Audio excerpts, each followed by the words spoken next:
My first deployment was in Saudi Arabia, and in Saudi Arabia they have different customs and rules, especially for women.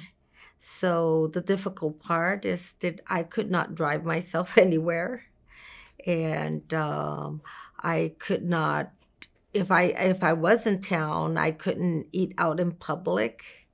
Even when I went to one of the Saudi clinics for treatment, I came in 1991, and I believe that it wasn't as rough as maybe women serving years before me. I think they were great heroes, which paved the way for us to have it be better accepted when we came in. Uh, yeah, through the years there was some rough parts. Still, there was some of the good old boys or men that weren't used to having women in this type of work environment. But for most of it, since I was in the medical field and it's mostly females, so it wasn't too bad. So I was deployed for Operation Southern Watch during peacetime. So I left home telling everybody, don't worry, it's just like a job. I'm going to go work.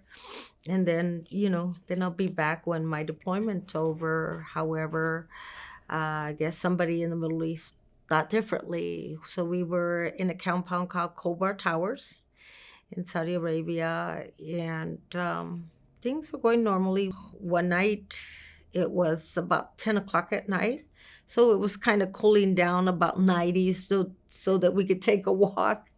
And I wanted to walk, and I was looking for somebody to buddy up with me and walk. So most of my friends were asleep. Finally, I found one of the jet engine mechanics that was out looking for something. Says, "Hey, could you accompany me on the walk?" And the fence and then the parking lot was on the outside of the compound, and on the left there was buildings. Our buildings were like 7, 8 stories high, and we were stepping it up, walking for fitness, and at that point around, it was just a few seconds when we're passing this one building when all of a sudden just we felt one loud explosion, and then the next thing that I know, we're down on a dirt field, and it's just we look up and there's this big cloud of dust. So the first thing we thought that maybe that we were getting attacked by air. So we were looking around. We couldn't see anything.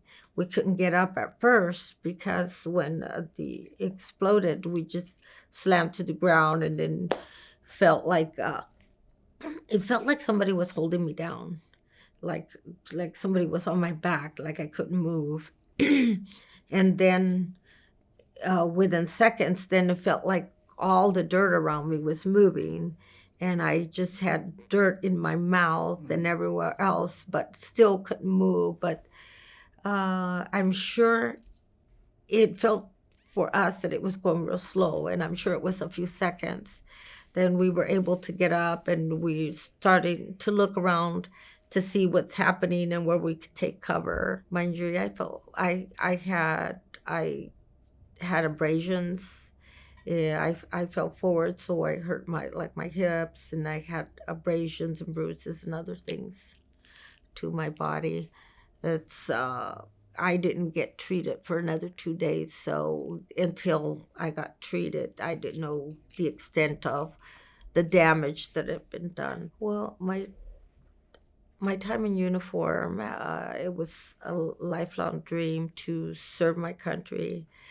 That's one of the things, but it prepared me in a way that it made me realize that we are each other's keepers. When we have brothers and sisters, we do have to look out for them. We are their keepers. It I had a career that integrity was drilled down on us, selflessness, integrity, and stuff, the things that I live by when I do a job. The one thing that, and maybe because I went in a little older, I didn't learn it, but I definitely drilled down to the other gals.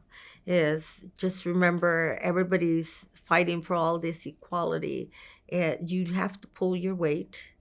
And you have to be consistent, mean it when you have to stand up for yourself and be respected. Sometimes, and then you have to speak up